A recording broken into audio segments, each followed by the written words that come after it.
Welcome to Chapter 4.5. We are going to learn how to name and write formulas for covalent compounds. In this video, most students find this to be the easiest of the naming, so that's good news. Okay, when you're writing a covalent compound, so remember that covalent compounds consist of nonmetals, and they share electrons, so that's different than our ionic compounds. And you're going to name the first nonmetal in the formula just by its element name, just what's on the periodic table. The second nonmetal is named by using the first syllable of its name followed by IDE. So this is not really anything different. You're just ending in IDE just like we've done before. And if you have a subscript that is used in a formula, so basically that's the number of atoms that's present for that specific element, then you're going to add a prefix in front of its name. We're going to talk about how to do that here in a second. And also, if you end up with having two vowels, like an O and an O, or an A and an O, that appear right next to each other, when you use the prefix, then you're just going to omit the first vowel. You're just going to drop that first vowel so it doesn't look, it looks kind of funny when it's written that way as well. So name the first nonmetal, name the second, end in IDE, and then you have to add prefixes to indicate the number of atoms. These are your subscripts. Remember, those indicate the number of atoms. Okay, so what prefixes do we use? So this is a table that's not going to be given to you, typically not very hard to memorize or to remember, but these are prefixes. So these are going to go in front of the names, and so if you have one atom, it's mono, two is di, three is tri, so these will be your subscripts. So if you have three of one specific element, it's tri, 4 tetra, 5 penta, 6 hexa, 7 hepta, 8 octa, and 9 nona, 10 deca. Okay, the only other thing here is for your first nonmetal that you name, if you just have one of it, you do not have to write mono, whatever that is. So, for instance, let's just say that we have, write this up here real quick. Hang on one second.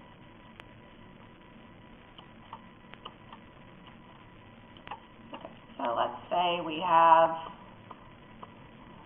this here. Okay, we have one nitrogen. We don't have to write mono-nitrogen. We would just write nitrogen. And then we would have to write tri for the chlorine, and it would be trichloride. Okay, but you do not have to write mono for your first nonmetal, as long as there's only one. Now, if you had two nitrogens, so if we had N2O, you would have to say dinitrogen, and then that would be monoxide. Okay, it's mono, but so you have that double vowel there, so you have monooxide, so you drop one of the oxygens. Okay, so we actually just did this, didn't realize I had done that. So if you have NCl3, we name the first nonmetal as nitrogen, the second is chloride. Okay, and because you have just the one nitrogen, no prefix is needed. Okay, and so it's nitrogen trichloride. Okay, here's just some more examples and some uses. Nonmetals are very, very useful. A lot of organic compounds and a lot of drugs, medicines, and things that we take are nonmetals. So we have, carbon dioxide. We all know what that's used for. We also have, sulfur trioxide. You can go through here and see what the uses are. Okay, so now we've got to come up with the name for each of these. So we have one silicon, so we would find Si and see that it's silicon. We only have one, so we don't have to say mono. And then we have 4 chlorine. So if we look back at our Greek prefixes, 4 corresponds to tetra. Okay, so we're going to have to use tetrachloride. So we would have silicon, because there's just one, and tetrachloride. Here we have 2 phosphorus, So we have to have diphosphorus if you look at your prefixes. And we have pentoxide. Okay, it would be pentaoxide, but we dropped the first vowel, which makes it look a little bit better, I think. And it becomes pentoxide. So we have diphosphorus pentoxide. So all you're doing is adding these prefixes. Just remember, do not add prefixes to your ionic compounds. That's a common mistake. You only use Greek prefixes when you have covalent compounds.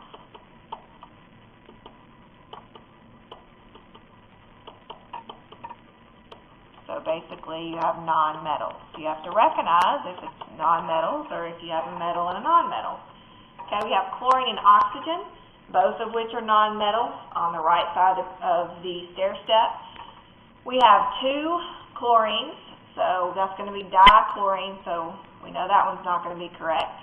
And then we have 7 oxygens. So if you find the prefix for 7, it's hepta. And we drop that A because we've got an oxide or oxygen, and we drop it in with IDE, so we get dichlorine heptoxide.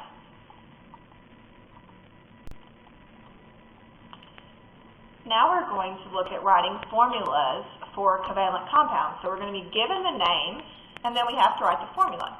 So we write the symbols in the order of the elements in the name, and then we write any prefixes as subscripts. So our prefixes, those Greek prefixes that you hopefully now know and are familiar with, these become our subscripts. Okay, so we have diboron trioxide. So the key here is that you have to know that boron, so writing a formula, you have to know that boron has the symbol of B, and oxide corresponds to oxygen, so it has to be an O.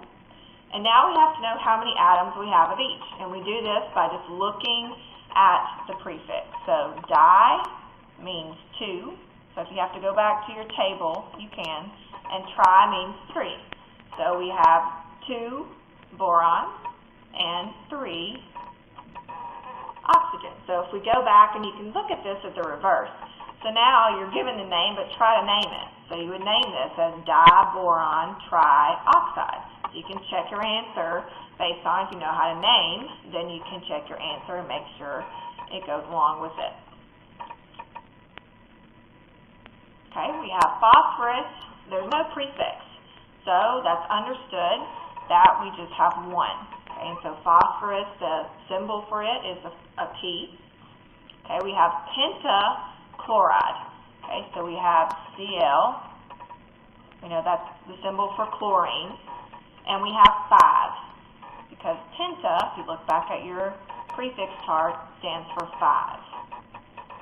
Okay, in B we have dinitrogen, so we know we're going to have 2 nitrogens, and we have trioxide, so we know we're going to have 3 oxygens. Okay, once again, remember that you only use prefixes for covalent compounds, 2 nonmetals.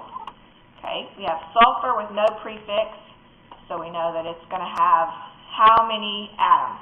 What's its subscript going to be? Exactly, 1, because you have no prefix, so it's understood that it's mono, or it's 1.